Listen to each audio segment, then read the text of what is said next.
자, 안녕하세요. 북소형 카페 여러분. 오늘은 이제 저번 시간에 이어서 그 녹색책에 있는 이 수행평가의 유형에 대해서 좀 얘기를 해볼게요. 요 관련된 수행평가 내용은 평가책에 자세히 돼 있거든요. 근데 여기에서 살펴볼 것은 뭐냐면 수행평가의 전반적인 내용들, 그리고 수행평가 기준 관련된 내용들 좀 얘기를 해볼게요. 요 관련돼 갖고 예전에 기출에서 한 두 문제 나왔거든요. 자, 내용 보면요. 역사학습에서 활용되는 이러한 수행평가는 다음과 같이 크게 세 가지 유형으로 구분해 볼 수 있다. 그래서 이제 제작물 형태로 학생들의 학습 결과나 학습 과정을 평가하는 것이다. 그래서 제작물을 과제로 부과할 경우에는 학습 결과에 대한 평가되고, 어, 수업 시간에 직접 작성하도록 할 경우에는 학습 과정에 대한 평가가 된다. 그래서 이제 그 이 방식은 역사지도 그리기, 역사 연포 만들기, 역사신문 만들기, 선사시대 도구의 모형 만들기 등등등 이런 것도 있죠. 참고로 이두 가지를 이제 제시를 했잖아요. 제작물을 이제 과제로 부과되는 경우하고, 그다음에 수업 시간에 직접 작성하는 경우, 학습 결과와 관련된 거고 또 학습 과정과 관련된 건데, 최근에는 이제 학교에서는 이런 과제물 평가 같은 건 안 하거든요. 그래서 저는 이제 수업 시간에 직접 작성하는 방법으로 이렇게 이제 학습 과정을 이제 보고 있어요. 그래서 좀 파악을 참고해 주시고요. 자, 그래서 인제 이런 등등해서 이런 제작 활동을 통해서 학생의 역사 이해 방식이나 수준을 파악할 수 있다. 자, 이들 평가 방식은 종래 지필 평가에서 측정할 수 없었던 학생들의 다양한 소질과 재능을 드러내고 그것을 학업 성취의 일환으로 방영한 것이다. 또한 역사를 접하고 이해하는 방식이 다양하기 때문에 그것을 표현하는 방식도 다를 수 있다는 점을 의미하는 평가 형태라고 할 수 있다. 해서 나름대로 인제 이런 어 제작물 형태의 인제 평가 방식에 대한 의의를 인제 얘기를 하고 있죠. 여기까지가 의의라고 볼 수가 있죠. 자, 그리고 그 밑에 보면 제작물의 인제 그 뭐냐면 평가 방식에 대한 어떤 기준이 제시되고 있거든요. 음. 기준 내용을 좀 볼게요. 자, 제작물 주체가 분명한 것인가? 그래서 자신의 역사 주제를 표현하기 위해 제작한 적합한 제작 방식을 선택하였는가? 제작물의 어떤 제작자의 주제의식이 분명히 표현되고 있는가? 두 번째는 제작에 필요한 선행 지식이 적절한가? 그래서 그 제작물과 관련된 역사적 사실과 개념에 대한 이해가 적절한가? 그리고 제작 과정에서 배경 지식이 충분히 활용되어 반영되어 있는가? 그다음에 제작 기술과 표현력이 타고난가? 어 역사 주제와 표현되는 데 적절한 제작 기술과 표현력을 갖추는가? 역사 주제와 관련된 작품의 완성도가 높은가? 그다음 제작 과정에 임하는 태도가 적극적인가? 어 그래서 역사 주제와 그것을 표현하는 데 제작 형식의 선정에 성의를 다했는가? 제작물 제작 과정에서 적극적인 자세가 임하였는가? 제작 과정에 참여한 다른 동료들과 협동하는 자세를 보이는가? 자, 이렇게 이제 제작물 관련된 이제 수행평가 관련된 내용이고요. 두 번째 이제 수행평가 유형이 글쓰기와 관련된 거야. 역사 주제에 대해 다양한 글쓰기인데 그 앞에 있는 글쓰기 수업하고는 달라요. 글쓰기 수업은 교수학습하고 관련된 거죠. 그러니까 수업을 어떻게 진행한 거와 관련된 거고, 요거는 평가 방식과 관련된 거야. 수행평가 일환으로 평가 방식과 관련된 건데 요것도 평가책에 있어요. 근데 왜 이제 그 녹색책에 있는 내용을 이제 읽냐면, 여기에서 이제 수행평가 기준으로서 글쓰기 수행평가 기준으로서 녹색책에서 있는 내용들이 예전에 한번 시험 문제 나왔어요. 그것도 두 번이나 나왔어. 예. 그래서 그 글쓰기 수행평가 기준을 꼭 기억을 해 두셔야 돼, 이걸요. 예. 자, 보면요. 둘째는 역사 주제에 대해서 다양한 글을 쓰도록 하는 방식이다. 이 방식은 주로 학습 결과에 대한 방식이라는 거. 앞에 이제 과제물 이제 제시 같은 경우에는 과정과 결과 이렇게 두 개로 나눠볼 수 있죠. 그치만 여기는 학습 결과와 관련된 평가 방식이고, 수업 중에 수행하게 함으로써 학습 그 과정에 대한 평가를 할 수 있다. 그리고 인제 학습 결과도 이제 주되지만 수업 중에 이제 수행하기 때문에 또 학습 과정도 뭐냐면 같이 좀 겸해서 할 수 있다. 뭐 이런 얘기고요. 자, 이 방식은 역사 논술 쓰기, 역사 이야기 만들기, 유적지 답사 보고서 작성하기, 과거 인물의 일기나 편지 쓰기 등등등등 있는데, 여기까지 인제 이런 글쓰기 수업 관련된 내용에 대한 종류들이 쭉 나오죠. 자, 그리고 이제 그 밑에 보면 지필평가 서술형 문항이 주제와 자료에 한정하고 교사가 의도한 답안을 요구하는 데 반해서 이런 글쓰기는 좀 더 광범위의 역사에 대한 학생들의 자유로운 사고를 하고 그 결과물을 다양하게 표현하도 유도하는 평가 방식이다. 그래서 그 앞에 이제 지필평가 수행 서술형 문항과 관련된 내용과 비교해서 이렇게 수행평가에서 글쓰기의 어떤 그 글쓰기 과제의 어떤 다른 점을 제시를 하고 있죠. 그러니까 가능하면 정답을 근접한 사고를 요구하는 지필평가와 달리 학생들이 방식을 통해 독창적이고 자유로운 생각을 드러내고 자신의 소질과 흥미를 반영한 글을 쓸 수 있다. 자, 그리고 이제 글쓰기 평가에 대한 다음 같은 영역을 구분하여 시행한다. 이렇게 있는데 여기 이제 수행평가 기준이에요. 예.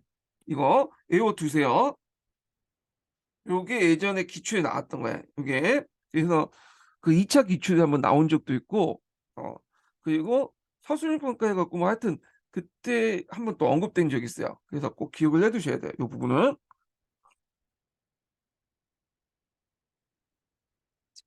외워 보면 자신의 주제를 선택하고 그 주제에 초점을 맞출 수 있는가. 그래서 관련 항목들을 보면요. 자기 고유의 주제를 선정하였는가. 주제와 관련하여 자신의 생각을 적절히 성정하였는가.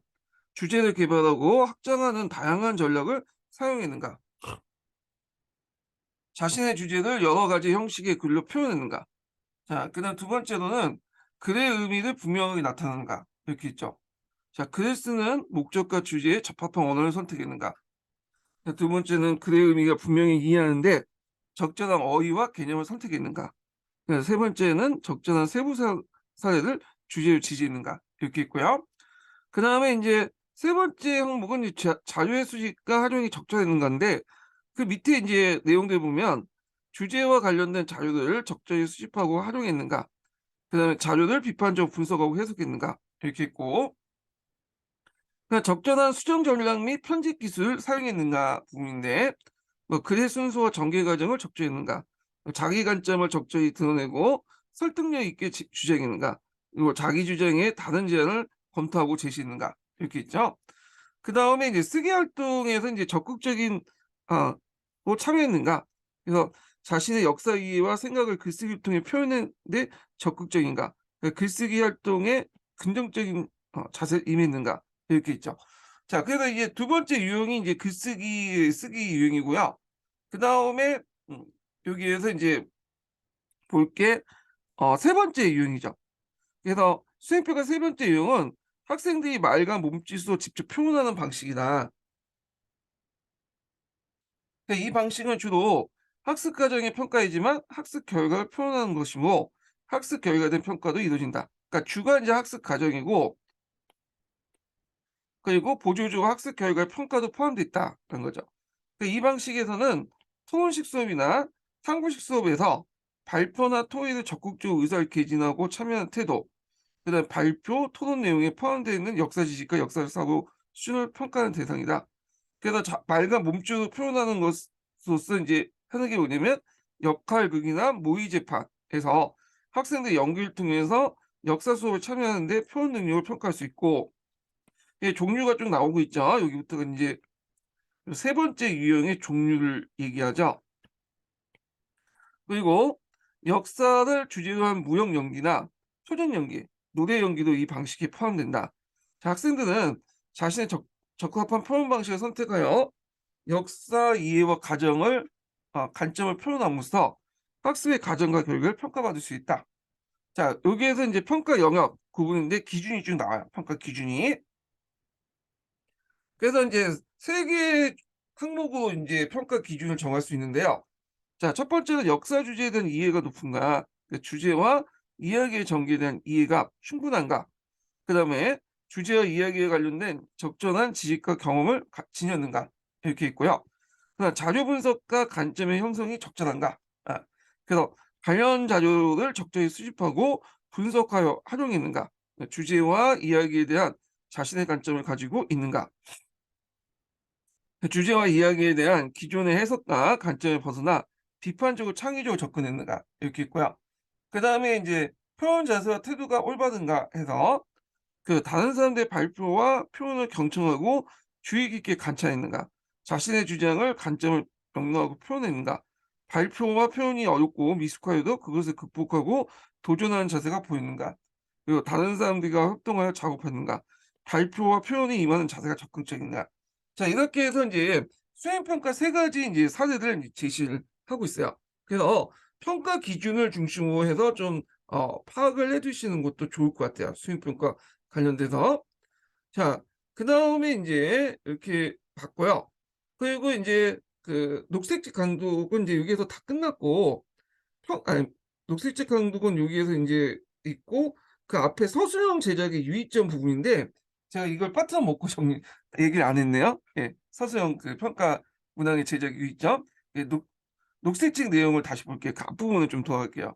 우리 수행평가 유형에서 얘기한 게 그것부터 얘기하고 나서 이렇게 넘어갔어야 되는데 어 서술형 문학 제작의 유의점 325 페이지 펴 보세요.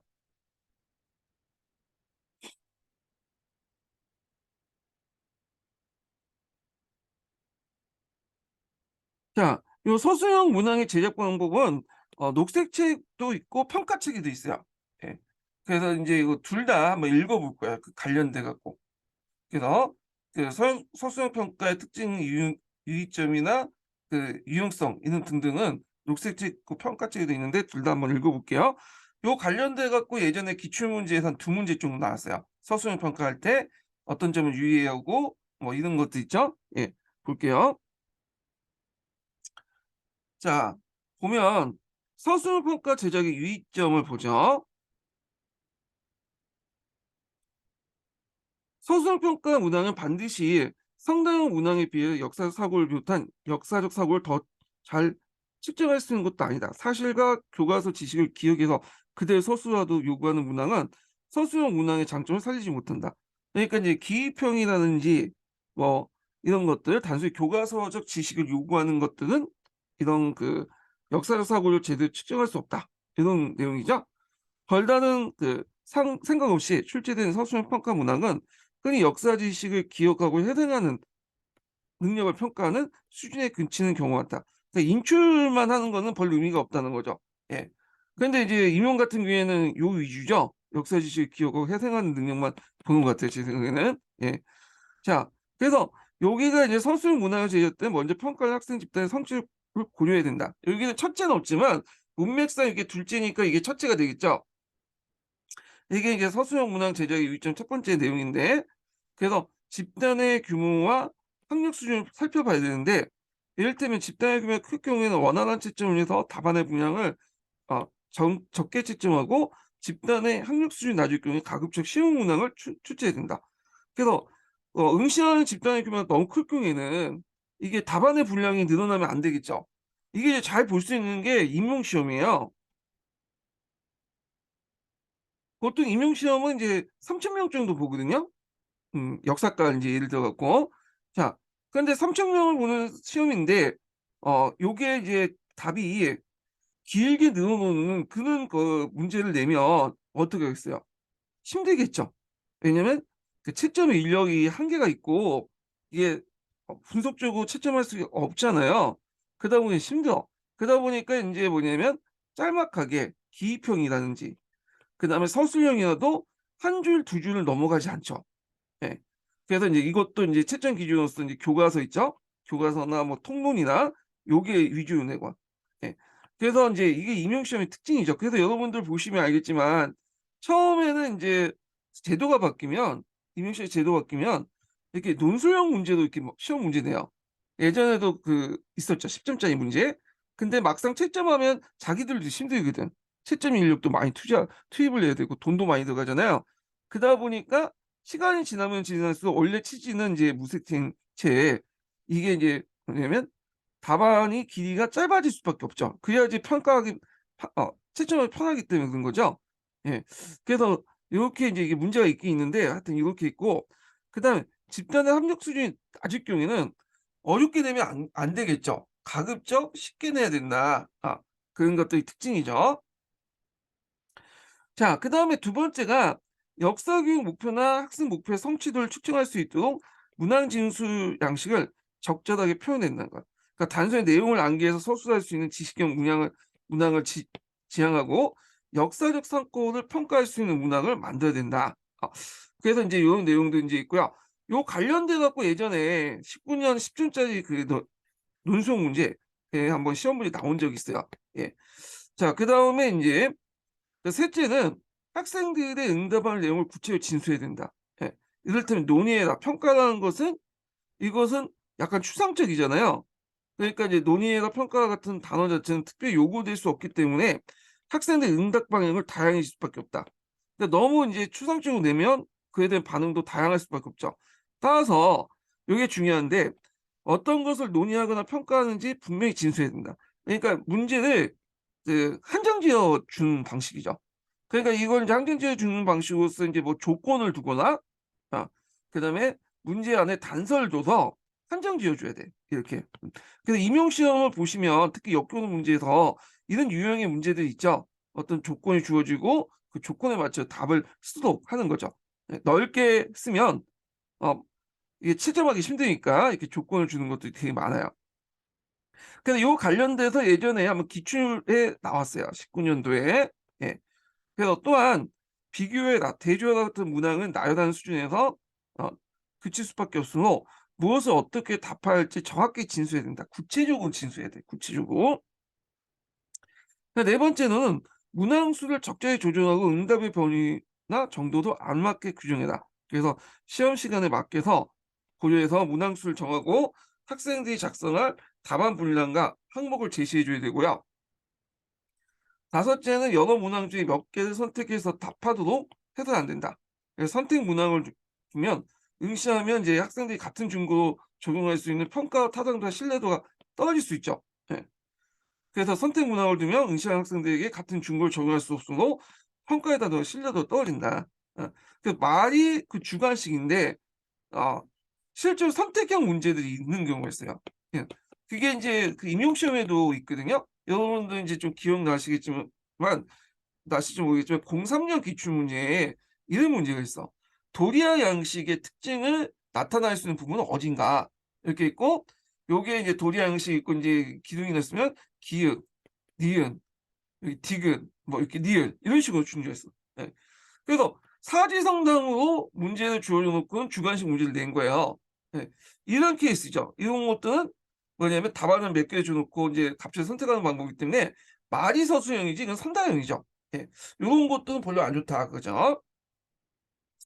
그다음에 여섯 번째는 난이도 조절에서 제한된 시간 내에 모든 문제를 답할 수 있도록 쉬운 것부터 배워야 된다. 그래서 어려운 문제를 처음 제시하면 학생들이 시험에 대한 두려움을 느끼고 자신의 실력을 충분히 발휘할 수 없거나 시간 조정에 어 실패할 가능성이 있어 조심해야 된다. 뭐 이렇게 있고요.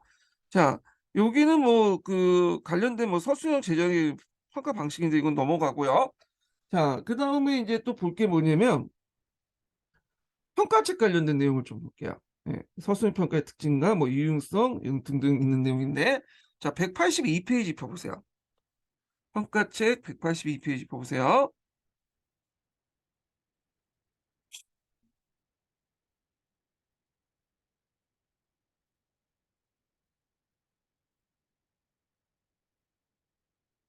자, 여기 이제 서술 평가 의미가 있는데 서술 평가 정의 부분이 쭉 나와 있죠. 자, 서술 평가는 학생들 스스로 답이라고 생각하는 바를 문제로 구성하도록 수도하는 평가 방식이다. 어 그래서 서술형 평가의 정의가 이제 나와요.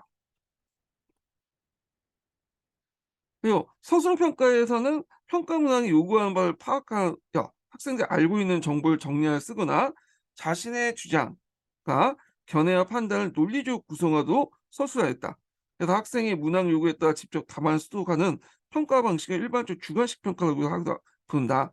그래서 주관식 평가는 평가에서 여러 가지 형태가 있는데 단어나 비교적 짧은 어구로 답하는 단답형이 있고요.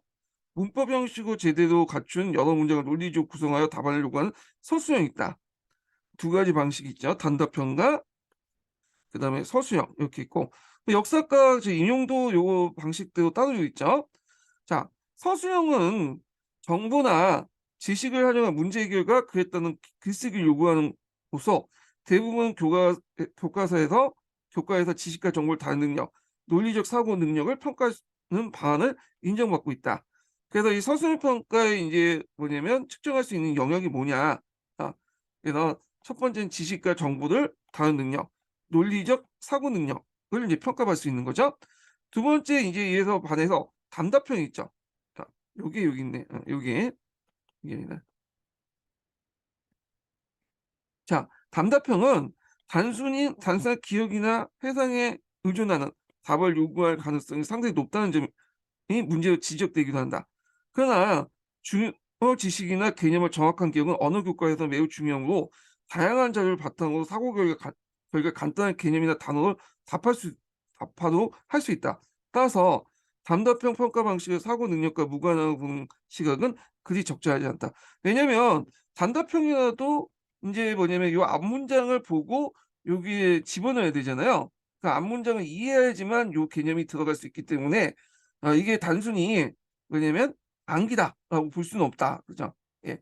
자, 그래서 인제 있고 서술형 평가는 또 인제 서술형 평가 기준을 또 제시를 하고 있죠. 그래서 앞에서 이제 답답형하고 서술이 있는데 서술 안에서도 인제 우리가 생각하는 그 서술형과 그러니까 이때 이제 좁은 의미의 서술형 같은 거죠. 그러니까 우리가 이제 한 두 줄 정도 이제 쓸 수 있는 서술형과 그다음에 논술형 평가가 있어요. 예. 논술형 평가. 그래서 서술형 평가의 두 가지 종류, 논술형과 좁은 의미의 서술형. 예, 이렇게 있죠. 우리가 이제 이렇게 큰 의미의 서술형 안에 있는 거죠. 자, 좁은 의미의 서술형 평가는 학생들이 알고 있는 지식과 정보를 정리하여 문항의 요구에 맞춰 조리 있게 서술하거나 주어진 자료부터 적절한 정보를 추론해 정리하는 방식으로 주로 요구한다. 자, 이거는 대표적인 게 이제 임용 시험에서 말하는 서술형 평가 방식이 이런 내용이죠. 그 논술형은 큰 의미에서 이제 서술형이라고 보는데 학교에서는 이제 논술형과 서술형을 요즘에 구별을 하더라고요. 그래서 논술형 같은 경우에는 긴 문장으로 자신의 생각을 의견을 밝히는 거. 서술형 같은 경우에는 한두 문장으로 이렇게 해서 알고 있는 지식을 이제 인출하는 거. 이런 식으로 이제 구분을 하고 있더라고요. 하여튼 여기에서는 이제 큰 의미의 서술형 속에 논술형이 있어요. 자, 이에 비해 논술형은 이 어떤 사건이나 대상에 대한 학생 자신의 생각과 주장을 타당한 근거를 더 창의적으로 설득력 있게 전개한 답안에 요구한다. 예. 자, 그래서 이 장에서는 서술 평가는 대부분 넓은 의미로 사용한다. 네, 그죠? 그러니까 넓은 의미라는 것은 논술형 평가도 있고 우리가 생각하는 한두 줄 이런 식으로 이제 서술 평가도 포함된다라고 이제 하죠. 여기서는. 자, 그리고 인제 한편 학생 선발이나 배치, 서열화를 위해서 학습 결과를 양쪽으로 측정한 양적 평가가 만나면 수업 과정이나 평가 결과에 대해서 각종 정보를 수집하고 교사가 전문적으로 판단하는 평가 방식을 질적 평가라고 한다. 그래서 학교에서 널리 사용하는 선택형 평가는 특성상 학생들이 습득한 정보나 지식을 양적으로 평가하는 데 유리하며 학생 선발이나 등급화 목적으로 부합한 양적 평가에 가깝다. 예. 보통 이제 학교에서 보는 평가는 양적 평가라고 보시면 되겠죠. 이에 반해서 종합적 사고 능력과 평가, 수업 활동 개선을 위한 정보 제공을 적합한 장점을 지닌 서술형 평가는 질적 평가의 특성을 갖고 있다. 자, 이러한 서술형 평가는 그 수업 활동의 연장선의 수학 평가나 수행 평가 정기고사 일부로 시행된다. 그래서 이제 여기에서 이제 의미상 이제 선택형 평가는 선다형을 얘기하는 것 같아. 음. 여기에서는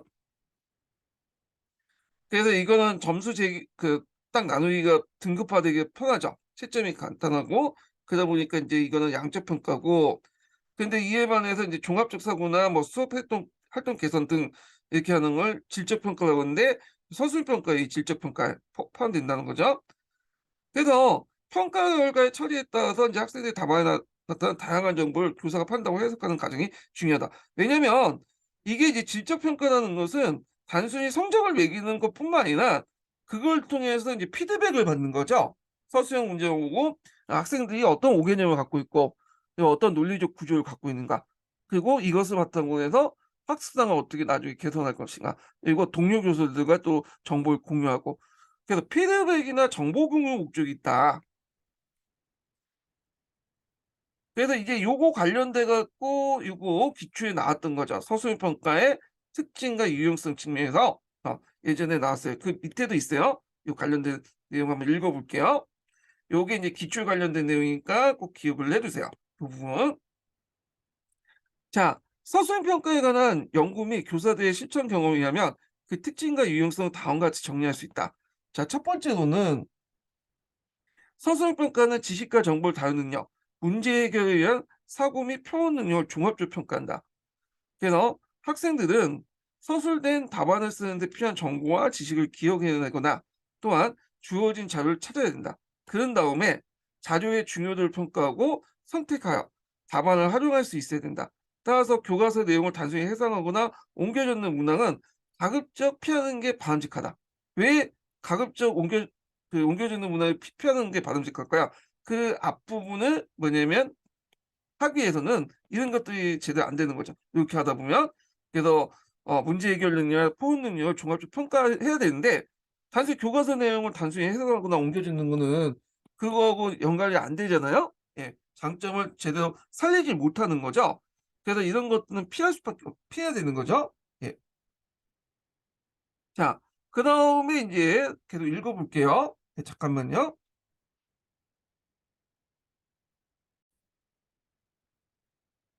그래서 서술형 평가 문항은 교과서적 지식의 단순한 축적을 평가하는 데 그치지 않고 다양한 출처로부터 필요한 증거를 찾아서 적재에 조직하는 능력, 다양한 견해 및 상충한 관점들을 분석하거나 비평하는 능력, 논리적 사고와 표현 능력을 엿볼 수 있도록 제작해야 된다.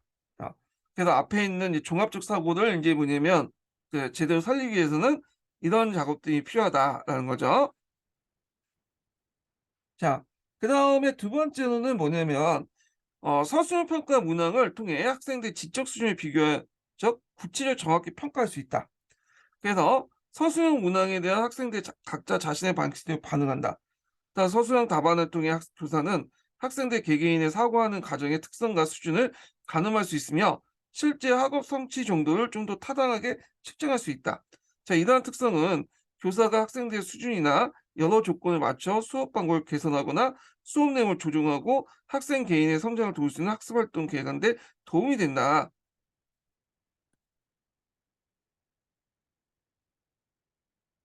그래서 이제 비교적으로 이제 구체적으로 인제 정확히 평가한 것은 이러한 도움을 줄 수 있다, 교사에게. 이렇게 이제 볼 수가 있고요. 셋째로는 뭐냐면 서술형 평가에서는 평가가 시행하는 특정 상황에서 발생할 수 있는 측정 요인을 배제할 수 있다. 객관식 같은 경우에 일명 이 찍을 수가 있죠. 예. 그 측정 요인에 대한 이제 정의가 이렇게 나오는데 측정 요인은 학생이 모르고도 정답을 맞히거나 문항을 알 수 있는 여러 가지 정보를 종합하여 정답을 추론할 수 있다.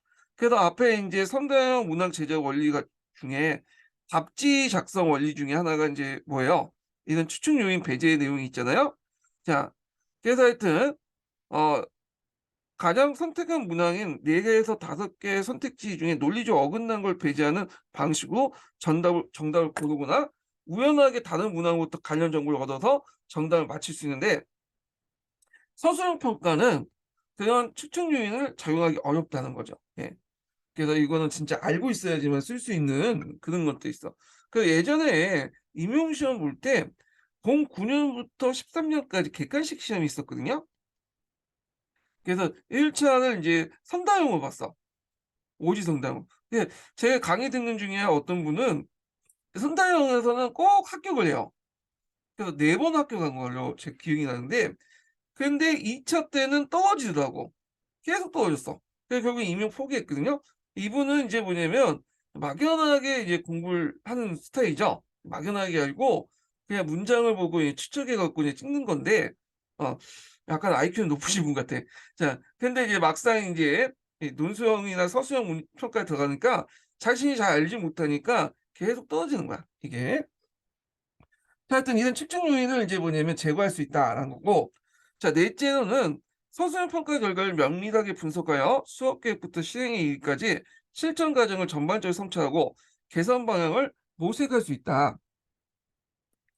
그래서 이제 서술형 답안은 독해나 글쓰기, 사고 능력, 어휘 수준 같은 학생들에게 다양한 정보를 제공한다. 학생들에 대한 다양한 정보를 제공하는데 수업 과정에서 일어나는 학생들의 변화에서 교사가 의도하지 않았던 부분도 많다. 때로는 목표했던 바와 다른 방향으로 학생의 변화나 성장이 일어나기도 한다. 자, 그래서 이 서술형 답안을 보고 애들의 사고방식이나 어휘 수준, 뭐 오개념, 사고 능력 등등을 알 수 있죠. 그래서 이걸 바탕으로 해서 뭘 하냐? 수업 개선을 위한 피드백을 활용하거나 평가 결과의 분석을 알아내는 시사점, 정보 등을 다른 교사와 공유할 수 있다. 자, 이게 예전에 기출문이 나왔어요. 요 문장이. 우리가 서술형 평가를 통해서 얻을 수 있는 것들 중에 하나가 수업 개선의 피드백, 그다음에 이 시사점을 이제 키워드 해가지고 다른 문제 나왔는데 다른 교사와 공유할 수 있다. 그래서 이 서술형 평가의 장점 중에 하나인데 요거 꼭 기억을 해주세요. 기초에 관련된 내용이고요. 자, 다섯째로는 학생의 반응의 자유도가 크다는 점에서 서술형 평가의 특징이다. 그래서 학생들은 서술형 문항에 대해서 각자의 지적, 정서적 토대 위에서 적절한 자료와 정보를 선택하고 자신의 논리와 언어로 답안을 작성하므로 평가 과정에서 자유롭게 창의적인 사고가 뭐냐면 촉진될 수 있다. 근데 이거는 거꾸로 이게 장점일 수도 있지만 또 단점일 수 있죠. 그냥 채점하는 입장에서 볼 때는 반응의 자유도가 크기 때문에 평가하기가 좀 어렵죠, 이거는. 그래서 바로 그 점 때문에 교사는 서술형 문항의 채점 기준을 세우거나 점수나 등급 부여 기준을 마련할 때 곤란을 겪고 싶다. 그래서 이렇게 반응의 자유도가 있으면 학생 반응도의 자유도가 크면 이에 대한 장점도 있지만 이렇게 단점도 존재를 한다. 요거 좀 기억을 해 두시면 될 것 같아요. 자, 그리고 인제 특히 역사의 이제 서술형 평가에서는 역사적 사건에 대해 학생 나름의 평가와 견해, 자료에 대한 창의적 해석 등을 요구할 가능성이 많기 때문에 이 다양한 반응을 어떻게 처리할 것인가에 대한 기준을 분명히 세울 필요가 있다는 거죠. 그래서 채점할 때 기준이 중요하다. 그래서 인제 15년 개정 교육과정이라든지 뭐 22년 개정 교육과정 읽어보면 이런 서술형 평가, 뭐 수행 평가 할 때 좀 주관적인 어떤 느낌을 생각을 평가할 부분들이 있죠. 주관적인 기준에 따라서. 그럴 때 인제 학생들에게 뭘 먼저 제시해야 되냐면 평가 기준표를 제시해야 돼요. 네. 평가 기준을 세우고 평가 기준표를 제시해야 된다. 요 부분이 이번에 기출문에 나왔던 거죠. 요 부분이. 자, 한편 기존의 평가 방식들, 가장 선택형 평가를 대신할 수 있는 대안으로 서술형 평가를 바라보는 건 바람직하지 않다. 그래서 서술형 평가가 종합적 사고를 어떻게 측정할 수 있는가는 논의도 아직 충분하지 않으며 학생이 자유롭게 반응하는 문항이 객관식 문항보다 교육 효과가 높다는 주장은 아직 충분하지 못하고 있다. 따라서 서술형 평가, 선택형 평가는 각 교과만의 교과 내용이나 목적, 평가 목적에 합당하도록 적절하게 조화롭게 해야 된다. 그래서 선다형 문제가 암기식이고 그다음에 이제 이렇게 서술형 문항은 사고력을 측정할 수 있다는 것은 아직까지는 논의가 계속 진행이 되고 있다는 거죠. 그리고 가끔 보면 이제 선다형이지만 사고력 측정할 수 있는 문항도 있고요. 그리고 서술형이지만 단순히 기억을 회생하는 그냥 암기식 문제도 있어요. 예. 그래서 그렇다고 해서 어떤 기준을 가지고 평가에 대한 어떤 편견을 가지고 접근해서 서술형은 좋고 선당은 무조건 나쁘다 이런 식으로 접근하지 말고 서술형과 선당을 종합적으로 고려해 가지고 문제를 내야 된다. 이렇게 인제 보면 될 것 같아요. 그래서 이렇게 해서 인제 서술형 평가의 인제 뭐 특징 또는 유의점 요 내용들을 살펴봤어요. 그래서 서술형 평가의 특징이나 장점이나 유의점 같은 경우에는 어떤 인제 그대로 물어보는 것도 있지만 어떤 예문이 주어지고 물어보는 것이 있었거든요. 그래서 예전에 이제 제 기억으로는 19년 기출문제 때 그 일동 사망 의식 같은 거 이제 물어볼 때 이게 문제 제작 방식의 서술 평가 방식에서 이렇게 사항을 주어 주고 이 서술 평가의 어떤 유의점을 쓰시오. 이런 식의 문항이 있었어요. 뭐 가급적 명확하게 써야 된다. 뭐 이런 식의 답이 이제 나오도록 이제 하는 내용도 있었는데 이 서술 평가의 어떤 특징, 장점, 단점 요거 꼭 기억을 해 주세요. 그래서 녹색책하고 그다음에 평가책을 기준으로 해서 공부를 해 주시면 될 것 같아요. 자, 그다음에 이제 서술 평가 끝났고요. 수행 평가를 볼게요. 앞에 인제 제가 인제 원래 처음에 서술 평가 나갔어야 되는데 수행 평가를 나 서술 평가 나갔는데 수행 평가를 잠깐 언급했잖아요. 예. 그래서 다시 인제 서술 평가 돌아서 이제 또 얘기를 하는데 수행평가 유형 녹색책에 있는 내용은 앞에서 얘기했고요. 그래서 녹색책 같은 경우는 수행평가 세 가지 유형이 있고 그 수행평가의 유형에 따른 기준이 있죠. 평가 기준. 그래서 요때 공부할 때 녹색책 내용은 평가 기준을 가지고 이제 중심으로 공부를 해 주시고요. 평가책에 있는 내용 중에 역사과 수행평가 유형이 있어요. 그래서 요거는 이제 포트폴리오 관련된 내용에서 두 문제 나왔거든요. 그래서 이제 한번 볼게요. 229 페이지를 펴 보세요.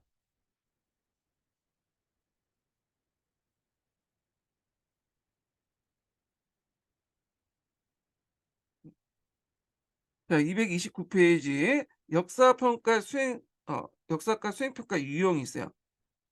요거 상당히 중요한 부분이니까 좀 기억을 해 두시고 기출에 보시면 뭐 수행평가 유형에서 포트폴리오만 나오긴 했는데 다음에 아마 인제 그 교수님이 또 들어가시면 평가책 자주 내는 교수님 있죠? 그 교수님이라면 또 다른 식으로 포트폴리오는 너무 이제 식상하니까 다른 데도 낼 수 있어. 그러니까 인제 다른 데를 낼 때 이제 살펴보겠죠, 책을.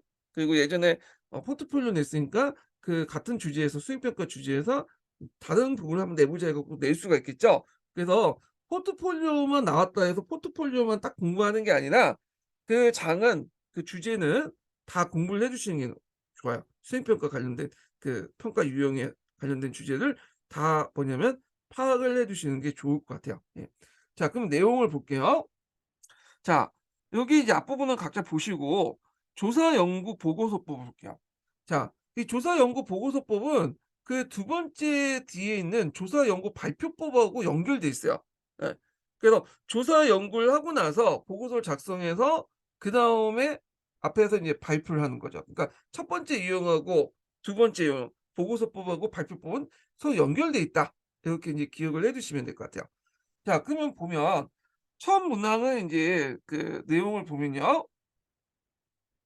문헌 조사나 현장 조사 그리고 문화 체험 등 체험 후 보고서를 작성하고 하는 이를 평가하는 방법이다 해서 조사 연구 보고서법의 정의가 나오죠. 자, 그리고 연구 주제는 동일하게 부여하기보다는 개인별 혹은 소그룹별로 선택할 수 있도록 하는 것이 학생들 흥미 연구에 큰 도움이 된다. 그래서 인제 여기에서 연구 주제를 동일하게 부여하기보다는 개인별 소그룹별로 달리 이렇게 분리하는 게 좋다라는 거죠. 일괄적으로 뭐냐면 부과하는 것보다는. 근데 학교에서 수행 평가할 때 조사 연구 보고서법은 쉽게 말해서 인제 뭐냐면 인제 사전에 독후감이나 이런 것들 읽고 독서를 읽고 독후감 쓰거나 논술형 문제 그런 것들을 얘기하는 건데 어 그냥 일괄적으로 부과하죠. 예. 이렇게 각기 따로따로 부과하기는 좀 약간 시간 많이 걸리고 하니까. 자, 그래서 인제 이 수업 그룹별로 인제 할 때 내용이 인제 나와요. 그룹별로 조사 연구를 실시하는 경우에는 언제 어떻게 그리고 누가 어 무슨 일을 담당할 것인지 미리 계획서를 받는 것이 효율적이며 이 교사의 역할이 인제 쭉 나오죠. 그리고 특히 평가 시에는 우수한 몇몇 학생들에 의해서 좌우지지 않도록 각각 담당한 일을 보고서에 쓰도록 하는 게 좋다. 자, 그래서 인제 이 교사의 역할이 여기서 나와요. 그룹별로 이렇게 보고서를 이제 작성할 때 교사의 역할. 자, 이렇게 팀 프로젝트에서는 온라인 게시판 활용 것이 효과적인데 게시판에서 그룹별로 얼마나 과제가 진척되는 것을 상황 파악이 가능하다. 또한 그룹 구성원들이 직접 만나지 않더라도 온라인상에 필요한 정보를 주고받거나 질문과 응답을 통해 의사소통이 가능하다. 그러니까 온라인의 경우에 인제 뭐냐 어떤 효과점이 있는가를 대해서 얘기하고 있죠. 두 가지 것을 보고 있고요. 그다음에 여기 주의사항이 있어요. 유의점이라고 이제 볼 수가 있죠. 요걸 할 때 유의점을 보면 최종 결과물인 보고서에 포함되어야 할 내용을 사전에 제시하는 것이 학생들의 연구 방향 설정에 도움이 된다. 어 그래서 이때 최종 결과물 보고서에 포함되어야 할 내용들을 사전에 제시를 해야 돼요, 학생들에게. 그래야지 학생들의 연구 방향 설정에 도움이 될 수 있다는 거죠. 자, 이걸 예를 든 게 인제 사례 6-1 번인데 요게 잠깐 볼게요. 자, 요 갑심전경 관련된 인제 그 일대를 관련된 것을 답사를 하고 보고서를 제출하는 수행평가야. 예. 그래서 여기 답사 경로가 있고 그다음에 생각할 본 문제가 있는데 자, 그래서 이 생각할 본 문제는 이제 어떤 역할을 하냐면 그 당시 연구 방향 같은 거를 이제 설정에 도움이 되는 역할을 하죠. 그래서 인제 이렇게 있고 그다음에 채점 기준도 이렇게 그 역할을 하죠. 연구 방향 설정 해서 이렇게 하는 거 좀 기억을 해 두고 특히 생각할 본 문제에서 이렇게 함으로써 이걸 이제 제시함으로써 인제 뭐냐면 그 학생 개개인의 주장을 정리하거나 일관성이 있도록 조사가 되도록 지도할 수 있는 부분이 요 부분이죠. 네. 그래서 요 내용들 좀 기억을 해 두고 이 생각할 본 문제의 어떤 역할 음. 이런 것들 좀 기억을 해 주시면 될 것 같아요, 요 부분은. 음. 자 그다음에 인제 조사 연구 발표법을 볼게요.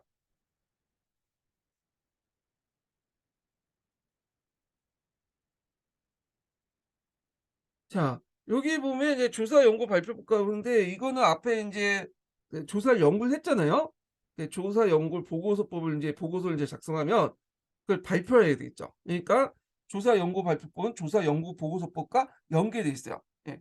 그래서 보면 조사 연구 발표법은 위의 조사 연구 보고서법과 연계되어 실시하는 방법이고 개인이나 모둠별 평가가 가능하다. 예. 앞에도 얘기했지만 조사 연구 보고서법도 개인이나 모둠별로 나눠서 하잖아요. 그러니까 당연히 요거와 연결된 조사 연구 발표법도 개인이나 모둠별로 이렇게 평가를 하는 거죠. 자, 이 평가는 두 번째 인제 이 평가 두 가지 형식으로 인제 실시하는데 첫 번째로는 학급 내 모둠이 모두 동일한 주제를 실시하는 방법과 그다음에 두 번째는 자신들이 조사 연구한 걸 다른 학생에게 알려주기 위해 모둠별 각기 다른 주제를 선정하는 방식이 있다. 전자는 이제 모둠별로 비교 가능하다는 장점이 있으나 수업 시간에 이 부족하다는 단점이 있어 일반적으로 활용하기 적절하지 않다. 그래서 인제 주로 인제 두 번째는 자신이 조사 연구한 걸 다른 학생에게 알려주기 위해서 모둠별 각기 다른 주제를 선정하는 방법을 어 주로 하죠. 그래서 예시문항 6-1번 같이 후자의 방법으로 실시하는 경우에 모둠별 주제를 중복되지 않도록 주의해야 한다. 그러니까 두 번째 이제 뭐냐면 유형을 할 때는 이렇게 그 모둠별 주제가 중복되지 않도록 주의해야 된다라는 걸 좀 기억을 해 두시면 될 것 같아요. 그래서 인제 요 내용도 있고 그래서 이제 앞에서 이제 6-1 번이라는 것은 요거죠. 요거. 조서 보고서와 서 연결돼 있으니까 기억을 해 두시면 될 것 같아요. 그리고 조사 보고서에서도 동일한 그 과제를 제시하는 것보다는 각 모듈별로 어떤 걸로 과제를 달리해야 된다고 했죠. 요거와 연결돼서 또 보시면 될 것 같아요. 자 그다음에 발표 주제는 각 모듈별로 대표가 추천을 통해 선택하도록 해 하며 그리고 인제 그 평가 기준을 명확히 한다면서 평가 공정을 확보할 수 있다. 이렇게 있고요. 자 그다음에 평 발표 방법은 학생들에게 자율권을 주되 교사에게 진행 사항과 예도 사항을 등을 수시로 보고하도록 하며 필요할 경우 교사의 조언을 받도록 한다. 발표는 연극, 비디오 촬영, TV, 라디오 방송국, 노가바. 이 노가바는 지금 뭐 근데 개사곡을 만드는 것 같아요. 근데 노래 가사 바꾸기를 줄여서 얘기한 것 같은데 요거 요즘에 쓰이는 표현인지 잘 모르겠지만 하여튼 있고 파워포인트를 이용하는 방법을 사용할 수 있다. 그러니까 발표 방법의 이제 종류 방법 같은 것들을 얘기하고 있죠. 발표 내용이나 분량에 따라 개인별 혹은 그룹별로 주제를 부여할 수 있다. 이렇게 있고 자 특히 역사과에서 과거 해상을 재현하는 보는 작업이 역사에 도움을 주기 때문에 효과를 거둘 수 있다. 그래서 인제 요런 방법들의 어떤 장점이 여기 나와 있죠. 그래서 조사 연구 발표법 중에 그 과거사를 재현해 보는 작업 관련된 내용의 장점이죠. 그러니까 역사는 과학적 요소와 함께 문학적 요소를 동시에 가지고 있는데 학생들이 문학적 상상을 동원해 과거 상황을 재현함으로써 역사의 주체인 과거의 사람들과 삶의 문화를 제대로 이해할 수 있기 때문이다. 그래서 효과를 거둘 수 있는 이유에 대해서 여기에서 쭉 얘기하고 있어요. 자 평가할 때 체크리스트법을 사용하죠. 동료 평가지를. 어 자 이렇게 활용할 경우에는 어떤 그 뭐냐면 효과가 있나 관련된 내용이죠. 동료 평가지를 사용할 거 동료 평가지의 예시문은 그 위에 있죠. 이게 "우리도 평가해 보자." 해 갖고 동료들끼리 서로 인제 평가를 해 보는 그런 방식인데, 자, 그래서 이렇게 함으로써 학생들 간의 상호 평가를 함께 실시하여 두 가지 효과가 있다. 첫째는 동료 평가를 하면서 수업의 집중도를 높이는 효과와 함께 교사의 평가에서 동료 평가 점수 합산해서 공정성 확보하는 데 유용하다. 어 그러니까 인제 자기가 인제 평가 대상이기도 하고 평가 주체도 하기도 하면 수업의 집중을 높일 수 있죠. 어 그래서 동료들이 자신을 보고 평가할 수 있고, 내가 동료들 평가할 수 있으면 집중도를 높일 수 있고, 그다음에 동료 평가를 요걸 100% 하면 안 되죠. 안 되고 한 이거 50% 있고, 교사 평가도 50% 이렇게 해 가지고 하면 최대한 인제 교사의 시각과 동료의 시각을 같이 합침으로써 공정성을 확보할 수 있다라는 거죠. 자, 그래서 이제 그때 인제 주의할 것은 뭐냐면 동료 평가 점수는 교사 점수를 기준으로 적절한 비율로 상정하는 게 바람직하다. 예. 동료 평가와 교사 평가할 때 그 비율 관련된, 어느 정도의 그 비율 관련된 내용을 이제 얘기하고 있고요.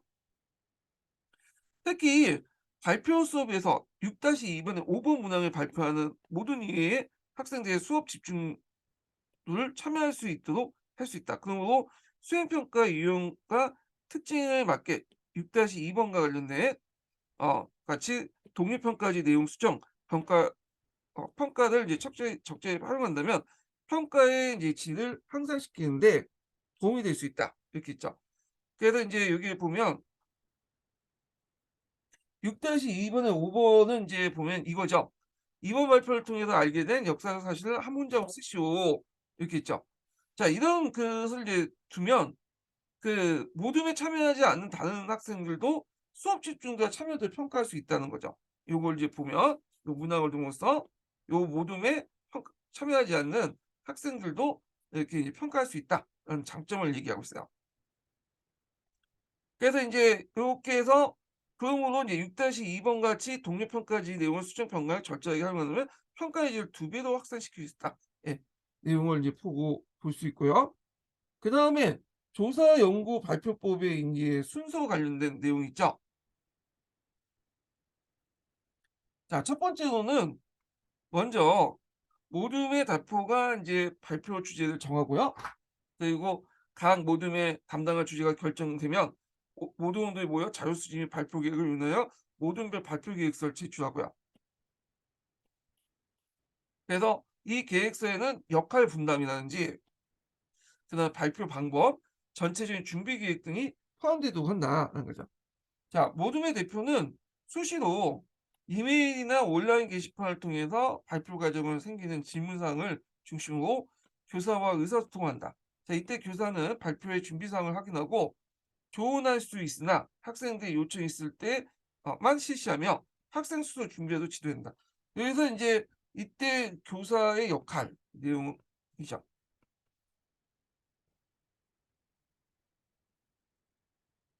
그래서 이 두 번째 단계 발표 준비 단계에서의 교사의 역할 관련된 내용이고, 자, 세 번째가 이제 발표 당일이야. 발표를 하는 거예요. 그래서 발표 당일에는 보고서를 함께 제출하도록 하며 보고서에는 모든 원의 역할과 분담, 발표 및 사용 기자재, 그다음 발표 내용, 주제와 관련된 조사 내용, 참고 문항이 포함되도록 지도된다. 그래서 발표할 때 인제 뭐냐면 그 교사의 역할이죠. 이게 첫 번째 역할이에요. 그리고 두 번째는 각 모둠원들에게 동료 평가 시 유의사항과 중점적인 평가 내용을 지도하는 채점자 훈련을 실시하도록 한다. 예. 그래서 발표할 때 인제 교사의 역할 두 가지를 얘기하고 있어요. 예. 자, 그럼 정리해서 말하면 그 조사 발표법은 이렇게 두 가지 형식으로 나눠 세 가지 단계를 거치는 거죠. 어 그래서 주제를 발표 주제를 정하고 준비를 하고, 그 준비할 때 이제 교사의 이제 역할이 있고, 그다음에 마지막으로 인제 뭐냐면 발표할 때 교사의 역할 두 가지가 있는데, 요게 나오면서 채점 잡으려는 독립 평가와 같이 해야 된다는 건지 이렇게 있고, 독립 평가할 때 인제 장점이 첫 번째 수업의 집중도를 높일 수 있고, 그다음에 교사 평가와 함께 독립 평가하면 공정성을 확보하는데, 그에 의해서 인제 독립 평가 교사 평가의 적절한 비율을 정할 필요가 있겠다. 그리고 거기에다가 이제 요걸 넣으면 모두 외에 참여하지 않는 학생들에게 또 뭐냐면 수업의 집중을 높이게 함으로써 뭐죠? 2배의 효과를 거둘 수 있다. 이 내용이에요. 예. 자, 그래서 인제 요 내용들인데 요 밑에는 인제 수업 진행 사항이 쭉 나와 있어요. 그러니까 4-5 명의 구성원 모든 발표는 수업 진도에 맞춰 1 에서 2 조씩 진행된다. 어 그리고 인제 있고 모든 별 발표 시간은 15분 내로 진행되며 수업 중에 5 분에서 10 분은 교사의 조언 및 정리 시간을 활용할 수 있다. 그래서 15분 진행하고 나머지 이제 5 분, 10 분은 교사 조언 및 정리 시간을 이제 활용될 수 있다. 발표 중에는 모든 분들이 준비된 평가지 동료 평가를 실시한다. 뭐 이렇게 있고요. 자, 그러면 이때 이제 모든 평가할 때 이제 교사의 유의사항, 요거는 전반적인 유의사항이라 보시면 돼요. 요거 외워 두시죠. 보통 첫 번째, 두 번째 이런 식이 나올 가능성이 많아요. 네. 첫째는 뭐냐면 모든 평등 시 인제 소외당하는 학생이 없도록 관찰해야 된다. 둘째는 역할 분담이 중요함을 주의시켜 이른바 무인 승차하는 학생이 없고 일부 학생들이 과제를 전담하지 않도록 지도한다. 왜냐하면 인제 팀별로 이루다 보니까 거기에 숙강을 얻는 애들이 있죠. 예. 그리고 또 팀별로 하다 보면 좀 약간 잘하다. 잘하는 것 같고 능동적이다. 막 적극적인 학생들에게 몰빵해 주는 경우가 있잖아요. 예, 그런 경우는 이제 없도록 해야 된다는 거죠. 셋째는 발표 준비 과정에서 역사 사실을 충실히 이해하도록 강조하며 발표 방법, 내용에만 치중하지 않도록 주의시켜야 된다는 거. 넷째는 이제 발표 방법에 따라 기자재가 필요할 경우에는 수업 시간 전에 미리 준비하도록 하며 모든 별 발표 시간을 엄숙하도록 하며 수업 전개에 차질이 없도록 지도한다는 거. 다섯째로는 교사의 조언이나 지도는 동료 평가제를 수합하여 실시하여 동료 평가가 객관적으로 이루어지도록 협조해야 된다라는 거죠. 예. 자, 그리고 이제 조사 발표법은 학생들의 이제 창의적 능력을 평가할 수 있다는 거예요. 조사 발표법에 인제 뭐냐면 장점이 나오죠. 장점. 그래서 인제 요 관련된 내용이 인제 뭐 사례 연구가 나오는데 6-3 번이 있고 6-4 번이 있는데 뭐 이건 각자 읽어 보시고요. 자, 그다음에 여기 그러나 붙어 있어요. 단점은 관련된 거예요. 그러나. 이런 이제 창의적 능력을 평가할 수 있는 장점도 있는 반면에 단점도 있죠. 그래서 학생들의 협동심을 배영할 수 있는 장점을 지닌 모든 교 수업은 요건 이제 장점이죠. 두 번째 장점인데 거꾸로는 또 단점이 될 수 있다는 거죠, 여기. 그래서 모든 뭔가는 위견 차이를 극복하지 못하거나 협조를 이루지 않아 단합하지 못하면 발표하지 못하는 사람과 같은 단점도 있다. 그래서 그걸 단점을 극복하기 위해서는 교사의 적절히 필요가 있다라는 거죠. 그래서 협동식을 배양하지만 또 그 안에서 제대로 인제 의견 차이를 극복하지 못하거나 어떤 사람은 열심히 하고 어떤 사람은 놀고 하면 오히려 단합을 깰 수가 있죠. 예. 그래서 이게 동전의 양면 같은 역할을 했다. 이렇게 보시면 돼요. 그래서 장점, 첫 번째 장점, 두 번째 장점, 그리고 요거와 연결되어 있는 또 단점 이렇게 해서 파악을 해 주시면 될 것 같아요. 자, 그다음에 글쓰기법을 볼게요, 글쓰기법. 자, 요 글쓰기법이라는 것은 녹색책에 있는 이 수업 방법 중에 글쓰기 수업 있잖아요. 글쓰기 수업하고 연결돼 있긴 하는데 이게 범주가 다르죠. 이 글쓰기 연구는 이제 앞에서 한 것처럼 수업 연구 관련된 내용이고 교수학습 방법과 관련된 내용이고 요때 글쓰기법은 평가 관련된 내용이에요. 그 녹색책에 있는 평가와 연결돼서 좀 보시면 될 것 같아요. 예. 그래서 수행평가의 두 번째 유형 중에 평가와 관련돼서 글쓰기법이 있죠. 이거 기억을 해 두시고요. 자, 글쓰기법에 들어가기 전에 첫 번째 인증번호 알려드릴게요. 첫 번째 인증번호는 71 번입니다. 예, 첫 번째 인증번호는 71 번입니다.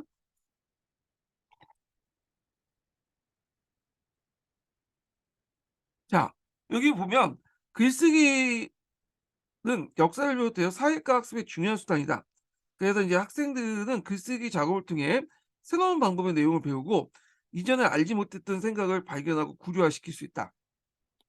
그래서 글쓰기 작업 방법의 어떤 장점이 나오죠. 그리고 인제 이게 첫 번째 장점이고 두 번째로는 여러 가지 정보를 모아서 글쓰기를 하는 경우 글쓰기 과정에서 유용한 정보를 축출하고 조직하고 정리할 수 있다. 이게 두 번째 장점이고요. 그다음에 세 번째로는 써야 할 글 종류에 따라서 역사 사실 인과관계를 파악하고 스스로 이해하는 사고 과정을 확장할 수 있다. 예. 이게 세 번째 인제 장점이죠. 세 번째 장점. 자, 그래서 인제 이런 것들 좀 기억을 해 두시면 되고요. 자, 글쓰기는 학생들이 알고 있는 사실을 표현하는 학습의 결과를 파악하는 작업이고 이해하지만 때로는 새로운 내용을 파악하는 학습 과정에서 중요하게 실시한다. 왜냐하면 글쓰기하는 글쓰기 과정에서 자신이 알고 있는 걸 표현하긴 하지만 또 정보를 수집하는 과정에서 이걸 자료를 체득하고 채집하고 정리하는 과정이잖아요. 그런 과정을 통해서 새로운 것도 배우게 되는 거죠. 그래서 인제 그런 걸 수업과 연계해서 실시하는 수행 평가 의의를 잘 살릴 수 있다. 자, 그래 인제 글쓰기의 어떤 이제 방법의 수업 수행 평가에 뭐냐면 세 가지 유형이 나와요. 세 가지 유형이. 예. 자, 여기 보면 역사과를 비롯하여 사회과 수업에서 활용하는 글쓰기 종류에는 세 가지 유형이 있어요. 설명적 글쓰기, 자유로운 글쓰기, 창의적 글쓰기. 세 가지 유형이 있어요. 흔히 인제 과제로 제시하는 보고서 작성에는 설명적 글쓰기가 해당한다. 그래서 인제 이 과제로 제시하는 거 이거 어떤 거겠어요? 논문 같은 거 있죠. 뭐 그다음에 책을 읽고 독서감 음 독후감 쓰라는 거 이런 것들 있죠. 이런 것들은 설명적 글쓰기에 해당하죠. 그래서 인제 이 설명적 글쓰기는 학생들 스스로 다수의 정보를 찾아내고 유용한 정보를 추출하여 주제에 맞게 조직하고 정리하는 작업이다. 잠깐만요. 제가 설정을 이게 자, 그래서 이 설명적 글쓰기의 어떤 장점이 인제 여기에서 나오죠. 예. 그다음에 두 번째로는 이제 자유로운 글쓰기가 되는 거야. 자유로운 글쓰기. 자, 이 자유로운 글쓰기는 용어 그대로 다양한 주제를 자유롭게 이제 쓰는 방법이죠. 세 번째가 인제 창의적 글쓰기죠. 그래서 학생들이 이제 새로운 관점으로 역사적 사실 분석 평가하는 작업이다. 자연 상상을 이야기보다는 역사적 사료를 근거로 하는 글쓰기 여기에 속한다 이렇게죠. 그래서 여기에서 뭐 자유로운 글쓰기하고 창의적 글쓰기의 이제 차이점은 보면 여기에서 나오는 것 같아. 자연 상상 이야기보다는 이 자유로운 글쓰기는 일종의 자기 멋대로 쓰는 거고 창의적 글쓰기는 역사적 사료를 근거하죠. 그 역사에서 창의라는 말은 없는 걸 만들어내는 게 아니에요. 서로 역사적 사료의 부족한 부분이나 이런 것들을 메꿔주고 다양한 관점에 해석하는 게 창의력이라는 의미잖아요. 그런 의미에서 인제 보시면 될 것 같아요. 자, 그래서 세 가지 유형이 있다 이렇게 보시면 되고 자, 이상의 인제 글쓰기 유형을 바탕으로 현재 역사과에서 수행 평가로 활용하고 있는 글쓰기는 이제 종류가 쭉 나오죠. 역사신문 기사, 극화학습의 대본, 역사적 인물에게 보내는 편지, 인터뷰 기사, 연설문, 건의문, 역사일기, 감상문 등의 경우에 따라서 마인드맵이나 역사 연풀 포함될 수 있다는 거죠. 자, 그래서 인제 예시문이 쭉 나와요. 6-2번 수행 과정하고 그다음에 6-5번 그다음에 6-6번 이렇게 있는데 자, 여기 보면 전반적으로 볼 때 이런 글쓰기는 역사 수업에 대한 흥미의 관심을 고조시켜 수업 시간 중에 활용할 간단한 글쓰기 과제다. 자, 그러므로 세부적 기준을 제시하고는 기준을 제시하 채점하기보다는 평가 학습을 횟수를 누적하여 수행 평가 여부만으로 평가가 가능하다. 그러니까 이제 서술형 평가처럼 어떤 세부적 기준을 해 갖고 채점하는 거는 평가 횟수를 늘려 가지고 그 횟수에 따라서 뭐냐면 얼마나 참여했느냐에 따라서 수행 여부를 이제 평가한다라는 거죠. 예. 자, 그러나 인제 6-7 번은 역사 용어 개수를 규정한다거나 역사적 사실을 오류를 가 없는 건 채점 기준을 정할 수 있다. 그러니까 이제 6-7 번처럼 신석기 시대 가상일기 해 놓고는 요런 것들은 인제 신석기 시대 상황이나 이런 것들을 맞춰 가지고 평가 기준을 제시할 수 있겠죠. 그 신석기 상황에 맞지 않는 것들은 뭐 제거시키거나 뭐 이런 것들이 있는데 요 예문이 인제 6-7번 예문이죠. 그런 것들 좀 기억을 해 두시고 참고로 이렇게 인제 보면 요게 인제 나의 가족 그 연표 만들기 있잖아요. 요건 좀 기억을 해 두세요. 뭐와 연결돼서 이제 볼 수 있냐면 연표 학습 있죠. 예. 그 나의 연표와 가족 연표나 학교 연표 같은 거 있잖아요. 요거와 연결돼서 좀 보세요. 저도 예전에 모의고사 낼 때 연평학습 관련돼 갖고 요걸 낸 적이 있거든요. 이걸 발췌해 가지고. 자, 그래서 인제 이렇게 있고 그다음에 포트폴리오를 보죠. 자, 이게 제일 중요한 거죠, 요게. 시험 문제 여기가 제일 많이 나와. 두 문제 나왔는데 여기서 다 냈어. 이 포트폴리오를 좋아하시는 것 같아, 요 출제하는 교수님이요. 그래서 요 포트폴리오는 꼭 기억을 해 두셔야 된다. 원래 포트폴리오란 말은 서류철이라는 얘기죠. 이렇게 서류를 이제 보관하는 건데 서류를 보관할 때 하나만 보관하는 게 아니잖아요. 그때그때 만들 때마다 이제 문서 이렇게 서류를 보관하는데 나중에 뭐 시간이 지난 다음에 이 서류를 보면서 아 인제 일의 진행 방향이나 이런 것들을 알 수 있는 거죠. 이걸 이제 뭐냐면 이런 방법을 교육에 응용을 한 거죠. 그래서 인제 그 학생이 뭐냐면 고등학교 1 학년부터 고3 까지의 어 과제물들을 이렇게 쭉 해 갖고 보면서 판단하는 거나 아니면 뭐 어떤 과제를 줄 때 여러 번 누적해 갖고 보고 판단하는 거나 그런 거죠. 그러니까 단기적인 평가가 아니라 장기적인 평가에 이제 해당하는 거고 그다음에 인제 뭐 대학 입시할 때 사정관들이 포트폴리오 법을 많이 보죠. 그 그래서 인제 그 내용 중에 세특 관련된 내용 있죠.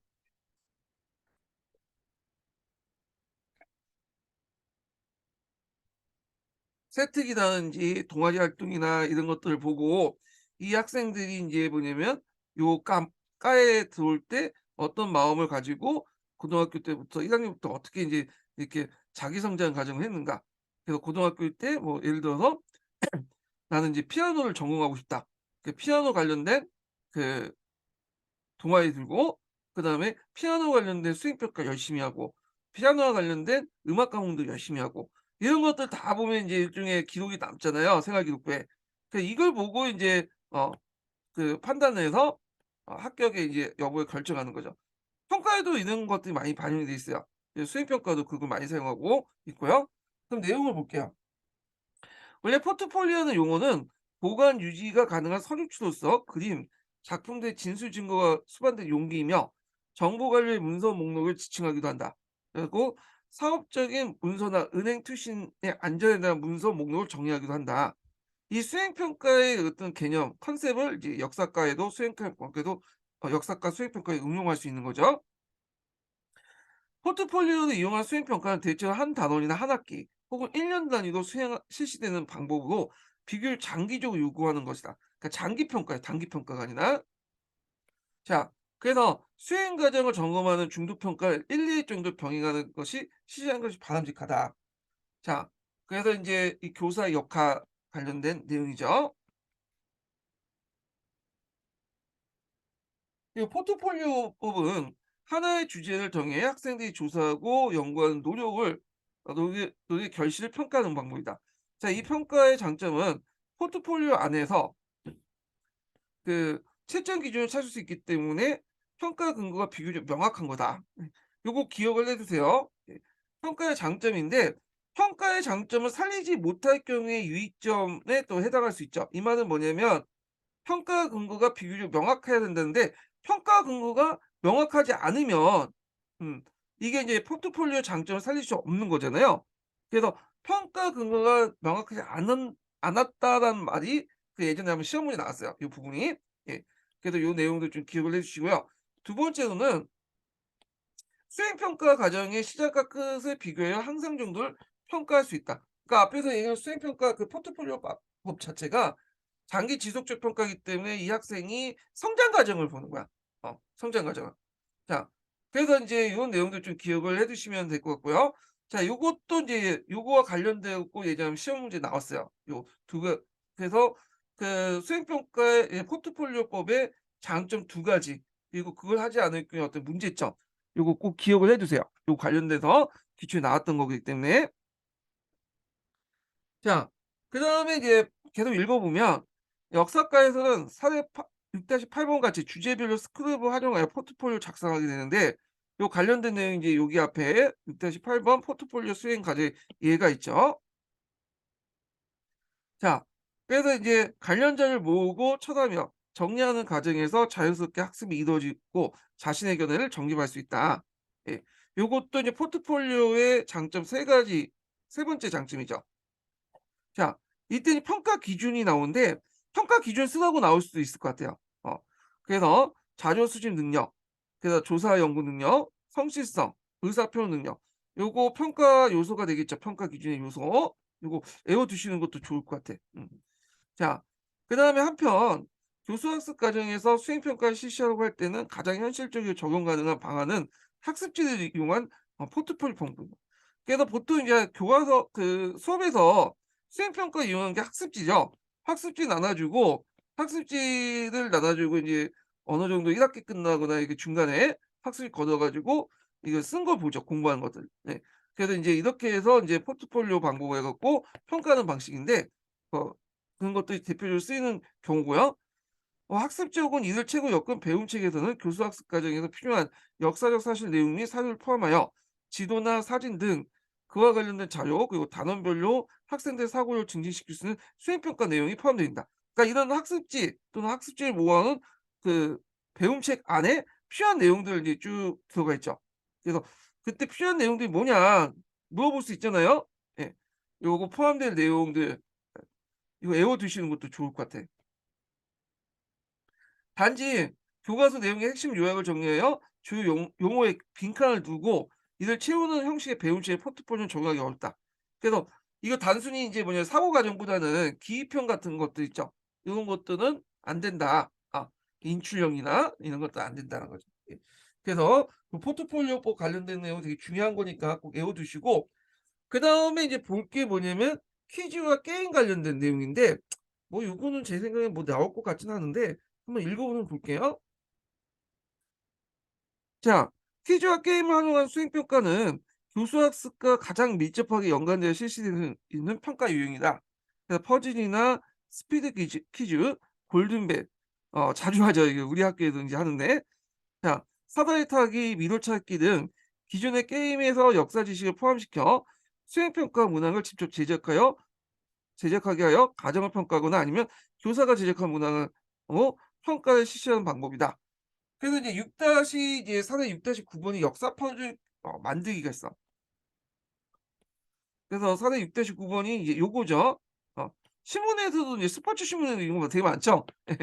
이거는 이제 이걸 뭐 역사에 이제 응용한 것 같은데 하여튼 선사나 통일신라 시대 때 인제 뭐냐면 문제를 내고 요 가로 맞추기 인제 해 갖고 세로 열쇠 해 갖고 만드는 그런 거 내용인데 하여튼 이렇게 있고 자 그래서 이 역사 퍼즐 만들기는 대단원 학습이 끝난 후에 중요한 개념이나 용어의 정리를 축출하여 그룹별로 작업하는 게 좋다.